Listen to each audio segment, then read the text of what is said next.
শুনছেন care of কথক। এই ঠিকানায় মন আসে। হ্যাঁ, যন্ত্রযাপনের শব্দ দূষণে বা নাগরিক ব্যস্ততায় ক্লান্ত মন দেশি বিদেশি সাহিত্যের বিপুল সম্ভারের কিছু পৃষ্ঠা দিয়ে আমরা সাজিয়ে তুলেছি আমাদের পসরা। তাই সময় পেলেই চলে আসুন কথকের পোস্ট অফিসে। এটা গল্পের ঠিকানা। বিভূতিভূষণ বন্দ্যোপাধ্যায় শুধু বাংলা বা ভারতীয় সাহিত্য নয়, বিশ্ব সাহিত্যেও তার নাম স্বর্ণাক্ষরে লেখা আছে। এর আগেও আমাদের চ্যানেলে আপনারা শুনেছেন এই অমর কথা সাহিত্যিকের একটি গল্প। এই সপ্তাহে আমরা নিয়ে এসেছি তার লেখা আরেকটি গা ছমছমে গল্প। শুরু হচ্ছে বিভূতিভূষণ বন্দ্যোপাধ্যায়ের লেখা রঙ্কিনী দেবীর খড়গ।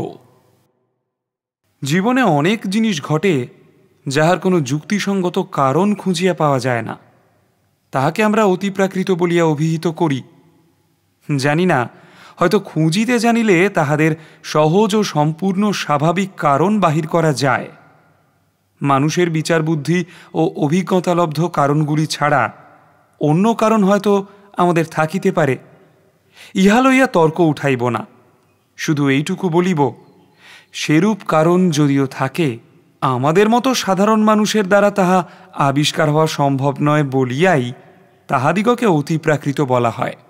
আমার জীবনে একবার এইরূপ ঘটনা ঘটিয়াছিল, যাহার যুক্তিযুক্ত কারণ তখন বা আজ কোনোদিনই খুঁজিয়া পাই নাই। পাঠকের কাছে তাই সেটি বর্ণনা করিয়াই আমি খালাস। তাহারা যদি সে রহস্যের কোনো স্বাভাবিক সমাধান নির্দেশ করিতে পারেন, যথেষ্ট আনন্দ লাভ করিব। ঘটনাটি এবার বলি। কয়েক বছর আগেকার কথা। মানভূম জেলার চেরো নামক গ্রামের মাইনর স্কুলে তখন মাস্টারি করি। প্রসঙ্গক্রমে বলিয়া রাখি, চেরো গ্রামের প্রাকৃতিক দৃশ্য এমনতর যে এখানে কিছুদিন বসবাস করিলে বাংলাদেশের একঘেয়ে সমতল ভূমির কোনো পল্লী আর চোখে ভালো লাগে না। একটি অনুচ্চ পাহাড়ের ঢালু সানুদেশ জুড়িয়া লম্বালম্বিভাবে সারা গ্রামের বাড়িগুলি অবস্থিত। সর্বশেষ বাড়িগুলির খিড়কি দরজা খুলিলেই দেখা যায় পাহাড়ের উপরকার শাল, মহুয়া, কুর্চি, বিল্লবৃক্ষের পাতলা জঙ্গল, একটা সুবৃহৎ বটগাছ ও তাহার তলায় বাঁধানো বেদি, ছোট বড় শিলাখণ্ড ও ভেলা কাঁটার ঝোপ। আমি যখন প্রথম ও গ্রামে গেলাম, তখন একদিন পাহাড়ের মাথায় বেড়াইতে উঠিয়া এক জায়গায় শালবনের মধ্যে একটি পাথরের ভাঙা মন্দির দেখিতে পাইলাম।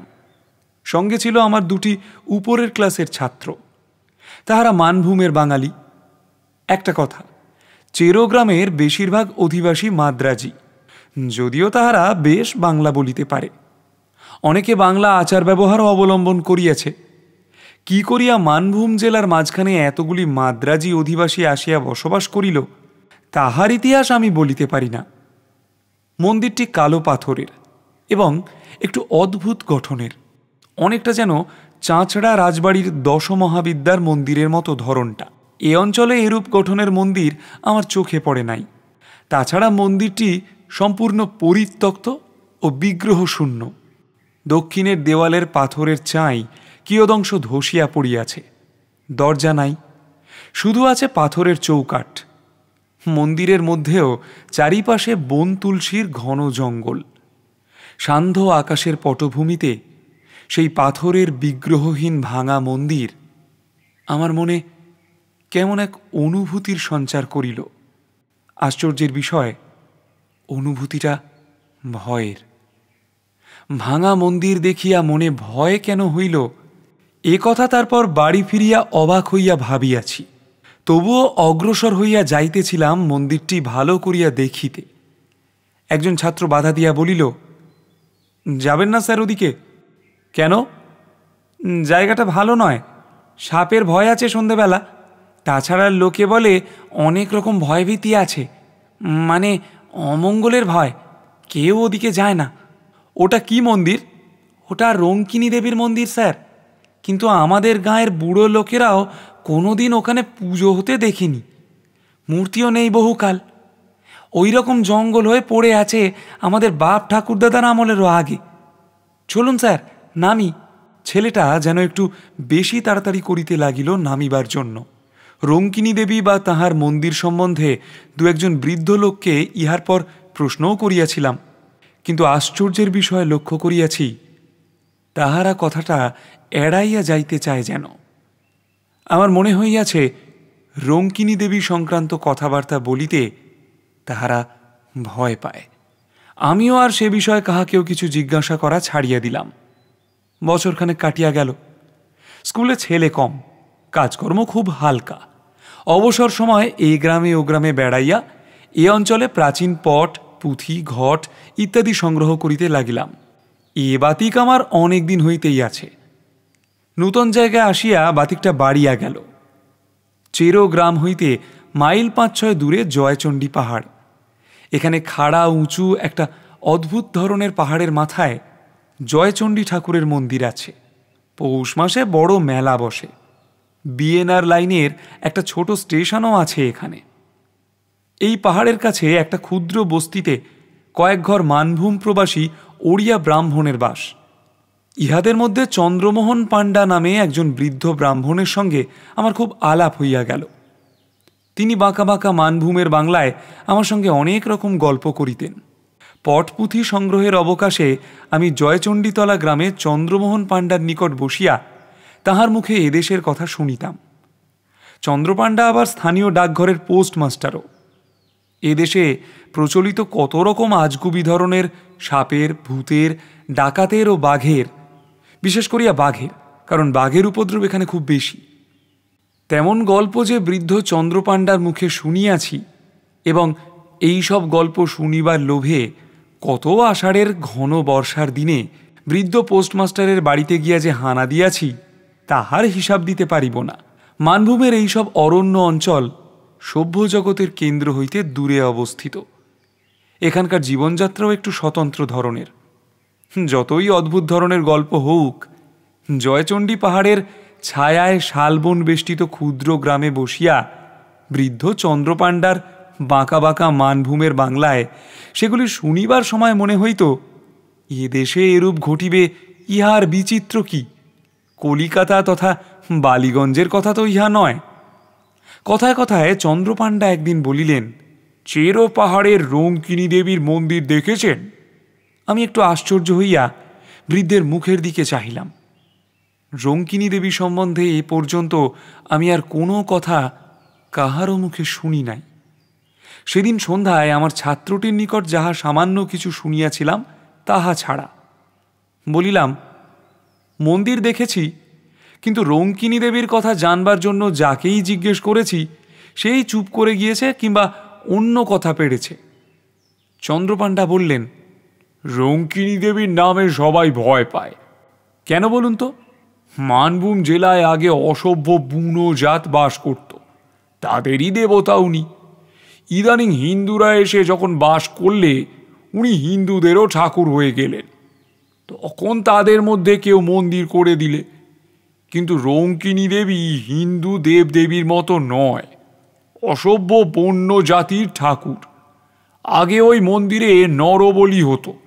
60 বছর আগেও রঙ্কিনী মন্দিরে নরবলি হয়েছে।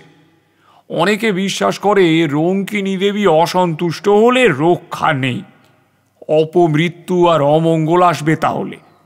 এরকম অনেকবার হয়েছে নাকি? একটা প্রবাদ আছে এই অঞ্চলে, দেশে মড়ক হবার আগে রঙ্কিনী দেবীর হাতের খাঁড়া রক্ত মাখা দেখা যেত। আমি যখন প্রথম এদেশে আসি, সে আজ 40 বছর আগেকার কথা, তখন প্রাচীন লোকদের মুখে কথা শুনেছিলাম। রঙ্কিনী দেবীর বিগ্রহ দেখেছিলেন মন্দিরে? না, আমি এসে পর্যন্ত ওই ভাঙা মন্দিরই দেখছি। এখান থেকে কারা বিগ্রহটি নিয়ে যায় অন্য কোনো দেশে। রঙ্কিনী দেবীর এইসব কথা আমি শুনতাম ওই মন্দিরের সেবায়িত এক বৃদ্ধের মুখে। তার বাড়ি ছিল এই চেরো গ্রামেই। আমি প্রথম যখন এদেশে আসি তখন তার বাড়ি অনেকবার গিয়েছি। দেবীর খাঁড়া রক্ত মাখা হওয়ার কথাও তার মুখে শুনি। এখন তাদের বংশে আর কেউ নেই। তারপর চেরো গ্রামেই আর বহুদিন যাইনি। বয়স হয়েছে, বড় বেশি কোথাও বেরোইনে। বিগ্রহের মূর্তি কি? শুনেছিলাম কালী মূর্তি। আগে নাকি হাতে সত্যিকার নরমুণ্ড থাকতো অসভ্যদের আমলে। কত নরবলি হয়েছে তার লেখাজোখা নেই। এখনো মন্দিরের পেছনে জঙ্গলের মধ্যে একটা ঢিবি আছে, খুঁড়লে নরমুণ্ড পাওয়া যায়। সাধে দেশের লোক ভয় পায় শুনিয়া সন্ধ্যার পরে জয়চণ্ডীতলা হইতে ফিরিবার পথে আমারই গা ছমছম করিতে লাগিল। আরও বছর দুই সুখে দুঃখে কাটিল। জায়গাটা আমার এত ভালো লাগিয়াছিল যে হয়তো সেখানে আরও অনেক দিন থাকিয়া যাইতাম। কিন্তু স্কুল লইয়াই বাঙালিদের সঙ্গে মাদ্রাজিদের বিবাদ বাঁধিল। মাদ্রাজিরা স্কুলের জন্য বেশি টাকা কড়ি দিত। তাহারা দাবি করতে লাগল কমিটিতে তাদের লোক বেশি থাকিবে, ইংরাজির মাস্টার একজন মাদ্রাজি রাখিতেই হইবে ইত্যাদি। আমি ইংরাজি পড়াইতাম, মাঝে হইতে আমার চাকুরি রাখা দায় হইয়া উঠিল। এই সময় আমাদের দেশে একটা হাই স্কুল হইয়াছিল। পূর্বে একবার তাহারা আমাকে লইয়া যাইতে চাহিয়াছিল। ম্যালেরিয়ার ভয়ে যাইতে চাহি নাই। এখন বেগতিক বুঝিয়া দেশে চিঠি লিখিলাম, কিন্তু শেষ পর্যন্ত এসব কারণে চেরোগ্রামের মাস্টারই আমায় ছাড়িতে হয় নাই। কিসের জন্য ছাড়িয়া দিলাম পরে সে কথা বলিব। এমন সময় একদিন চন্দ্রপাণ্ডা চেরোগ্রামে কি কার্য উপলক্ষে আসিলেন। আমি তাহাকে অনুরোধ করিলাম আমার বাসায় একটু চা খাইতে হইবে। তাহার গরুর গাড়ি সমেত তাহাকে গ্রেপ্তার করিয়া বাসা বাড়িতে আনিলাম। বৃদ্ধ ইতিপূর্বে কখনো আমার বাসায় আসেন নাই। বাড়িতে ঢুকিয়াই চারিদিকে চাহিয়া বিস্ময়ের সুরে বলিলেন, এই বাড়িতে থাকেন আপনি? বলিলাম, আগে হ্যাঁ, ছোট্ট গাঁ, বাড়ি তো পাওয়া যায় না। আগে স্কুলের একটা ঘরে থাকতাম। বছরখানেক হলো স্কুলের সেক্রেটারি রঘুনাথন এটা ঠিক করে দিয়েছেন। পুরনো আমলের পাথরের গাঁথুনির বাড়ি, বেশ বড় বড় 3টি কামরা, একদিকে একটা যাতায়াতের বারান্দা, জবরদস্ত গড়ন, যেন খিলজিদের আমলের দুর্গ কি জেলখানা। হাজার ভূমিকম্পেও এ বাড়ির একটু চুনবালি খসাইতে পারিবে না। বৃদ্ধ বসিয়া আবার বাড়িটার চারিদিকে চাহিয়া দেখিতে লাগিলেন। ভাবিলাম বাড়িটার গড়ন তাহার ভালো লাগিয়াছে।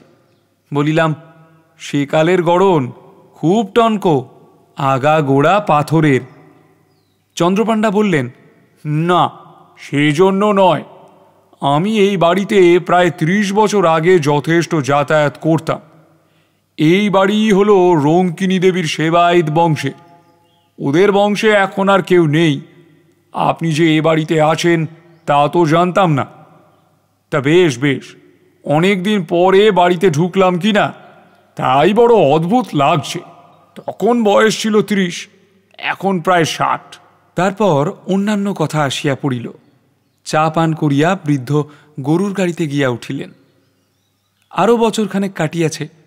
দেশের স্কুলে চাকরির আশ্বাস পাইলেও আমি যাই নাই, কারণ এখানকার বাঙালি মাদ্রাজি সমস্যা একরূপ মিটিয়া আসিয়াছে। আপাতত আমার চাকুরিটা বজায় রহিল বলিয়াই তো মনে হয়। চৈত্র মাসের শেষ। 5-6 ক্রোশ দূরবর্তী এক গ্রামে আমারই এক ছাত্রের বাড়িতে অন্নপূর্ণা পূজার নিমন্ত্রণ রক্ষা করিতে গিয়াছিলাম। মধ্যে রবিবার পড়াতে শনিবার গরুর গাড়ি করিয়া রওনা হই। রবিবার ও সোমবার থাকিয়া মঙ্গলবার দুপুরের দিকে বাসায় আসিয়া পৌঁছিলাম। বলা আবশ্যক, বাসায় আমি একাই থাকি। স্কুলের চাকর রাখহরিকে আমি সঙ্গে করিয়া লইয়া গিয়াছিলাম।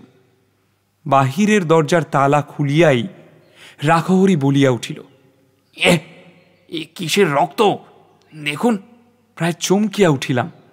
তাই বটে, বাহিরের দরজার চৌকাঠের ঠিক ভিতর দিক হইতেই রক্তের ধারা উঠান বহিয়া যেন চলিয়াছে।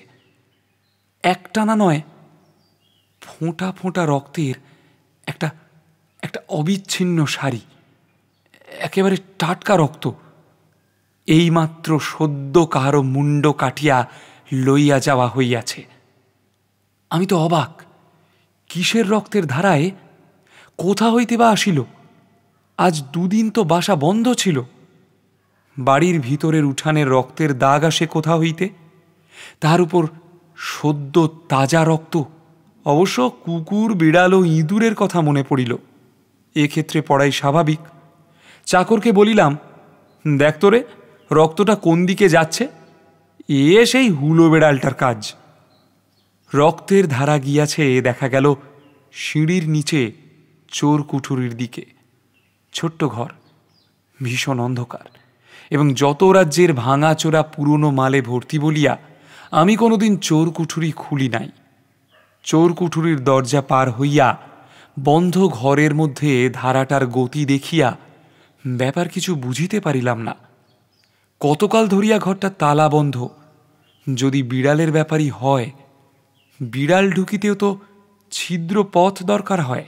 চোর কুঠুরির তালা লোহার শিকের চার দিয়া খোলা হইল। আলো জ্বালিয়া দেখা গেল ঘরটায় পুরনো ভাঙা তোবড়ানো টিনের বাক্স, পুরনো ছেঁড়া গদি, খাটের পায়া, মরিচা ধরা সড়কি, ভাঙা টিন, শাবল প্রভৃতি ঠাস বোঝাই। ঘরের মেঝেতে সোজা রক্তের দাগ এক কোণের দিকে গিয়াছে। রাখহরি খুঁজিতে খুঁজিতে হঠাৎ চিৎকার করিয়া বলিয়া উঠিল, এ কি বাবু, এদিকে কি করে এমন ধারা রক্ত লাগলো? তারপর সে কি একটা জিনিস হাতে তুলিয়া ধরিয়া বলিল, দেখুন কাণ্ডটা বাবু। জিনিসটাকে হাতে লইয়া সে বাহিরে আসিতে তার হাতের দিকে চাহিয়া আমি চমকিয়া উঠিলাম। একখানা মরিচা ধরা হাতলবিহীন ভাঙা খাঁড়া বা রামদা, আগার দিকটা চওড়া ও বাঁকানো। বড় চওড়া ফলাটা তাহার রক্তে টকটকে রাঙা। একটু একটু রক্ত নয়, ফলাতে আগাগোড়া রক্ত মাখানো। মনে হয় যেন খাঁড়াখানা হইতে এমনি টপটপ করিয়া রক্ত ঝরিয়া পড়িবে। সেই মুহূর্তে একসঙ্গে আমার অনেক কথা মনে হইল। 2 বৎসর পূর্বে চন্দ্রপাণ্ডার মুখে শোনা সেই গল্প। রঙ্কিনী দেবীর সেবায়িত বংশের ভদ্রাসন বাড়ি এটা। পুরনো জিনিসের গুদাম এই চোরকুঠুরিতে রঙ্কিনী দেবীর হাতের খাঁড়াখানা তাহারাই রাখিয়াছিল হয়তো। মড়কের আগে বিগ্রহের খাঁড়া রক্তমাখা হওয়ার প্রবাদ আমার মাথা ঘুরিয়া উঠিল। মড়ক কোথায় ভাবিতে পারিতাম যদি সময় পাইতাম সন্দেহ করিবার, কিন্তু তাহা পাই নাই। পরদিন সন্ধ্যার সময় চেরো গ্রামে প্রথম কলেরা রোগের খবর পাওয়া গেল। 3 দিনের মধ্যে রোগ ছড়াইয়া মড়ক দেখা দিল। প্রথমে চেরো, তারপর পাশের গ্রাম কাজরা, ক্রমে জয়চণ্ডীতলা পর্যন্ত মড়ক বিস্তৃত হইল। লোক মরিয়া ধুলা ধাবার হইতে লাগিল। চেরো গ্রামের মাদ্রাজি বংশ প্রায় কাবার হইবার জোগাড় হইল। মড়কের জন্য স্কুল বন্ধ হইয়া গেল। আমি দেশে পলাইয়া আসিলাম। তারপর আর কখনো চেরোতে যাই নাই। গ্রীষ্মের বন্ধের পূর্বেই দেশের স্কুলের চাকরিটা পাইয়াছিলাম। সেই হইতে রঙ্কিনী দেবীকে মনে মনে ভক্তি করি। তিনি অমঙ্গলের পূর্বাভাস দিয়া সকলকে সতর্ক করিয়া দেন মাত্র।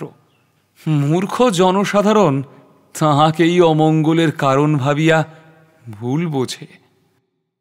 শুনলেন রঙ্কিনী দেবীর খড়গ। রচনা বিভূতিভূষণ বন্দ্যোপাধ্যায়। শব্দগ্রহণ টিম কেয়ার অফ কথক। সম্পাদনা Saurish Bhattacharya. Poster design RD creation. সূত্রধার ও গল্প পাঠে আমি সৌরভ রায়। সমগ্র পরিকল্পনা নীলাশিস বসু। গল্প ভালো লাগলে লাইক ও শেয়ার করুন, আর সাবস্ক্রাইব করতেও ভুলবেন না। কমেন্টে জানান আপনাদের কেমন লাগলো। আমরা ফিরে আসবো সামনের সপ্তাহে নতুন গল্প নিয়ে কেয়ার অফ কথক চ্যানেলে, এই গল্পের ঠিকানায়।